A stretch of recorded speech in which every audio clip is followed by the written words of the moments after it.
નમસ્કાર, આપ જોઈ રહ્યા છો સ્પાર્ક ટુડે ન્યૂઝ. વડોદરા શહેરમાં નવલી નવરાત્રિને હવે થોડાક જ દિવસો જ્યારે બાકી રહ્યા હોય ત્યારે 9 દિવસ માતાજીની આરાધના કરવામાં આવે છે અને આ 9 દિવસ માતાજીની મૂર્તિ અને ગરબો જે મૂકવામાં આવતો હોય છે તેની પણ પૂજા કરવામાં આવે છે. માર્કેટમાં આ વર્ષે વિવિધ પ્રકારના માતાજીની મૂર્તિ જોવા મળી રહી છે. માતાજીની મૂર્તિ માટીની અને પીઓપીની મૂકવામાં આવે છે અને તેની શ્રદ્ધાપૂર્વક પૂજા અર્ચના કરવામાં આવે છે. આ વખતે બજારમાં માતાજીની મૂર્તિ વિવિધ પ્રકારની અને 1 ફૂટથી લઈને 5 ફૂટ સુધીની જોવા મળી રહી છે. બજારમાં માતાજીની મૂર્તિનો ભાવ ₹400થી લઈને ₹7,000 સુધીનો છે. અત્યારે આ વર્ષે બજારમાં મંદી જોવા મળી રહી છે.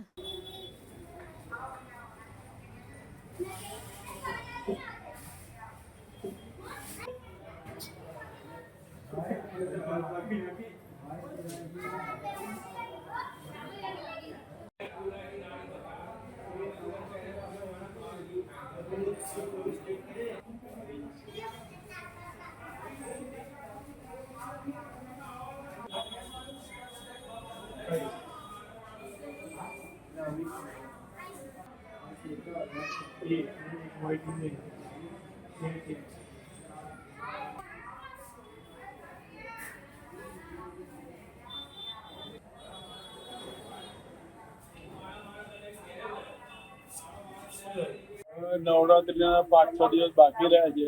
પબ્લિકનો ઘસારો પણ થઈ રહ્યો છે, કેમ કે મૂર્તિઓ દરેક જગ્યા મંડળો બેસાડવા માટે લઈ જાય છે. અને બીજું શું કે ગામડાની પ્રજા અમારા સિટીમાં ઘણી આવીને પીઓપી તેમજ માટીની મૂર્તિઓ લઈ જાય છે.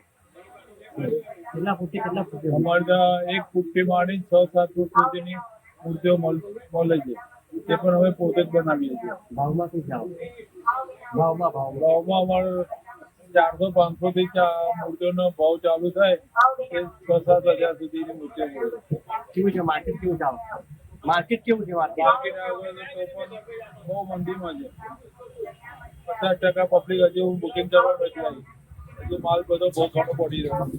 શાનાથી બનાવવામાં આવે છે આ મૂર્તિ? આ મૂર્તિ શામાંથી બનાવવામાં આવે છે? મૂર્તિઓ શામાંથી બનાવવામાં આવે છે? મૂર્તિઓ પીઓપી તેમજ માટીની મૂર્તિઓ માટે બનાવવામાં આવે છે. શું નામ તમારું? નાના કાકા પ્રકાશ મૂર્તિ આવે.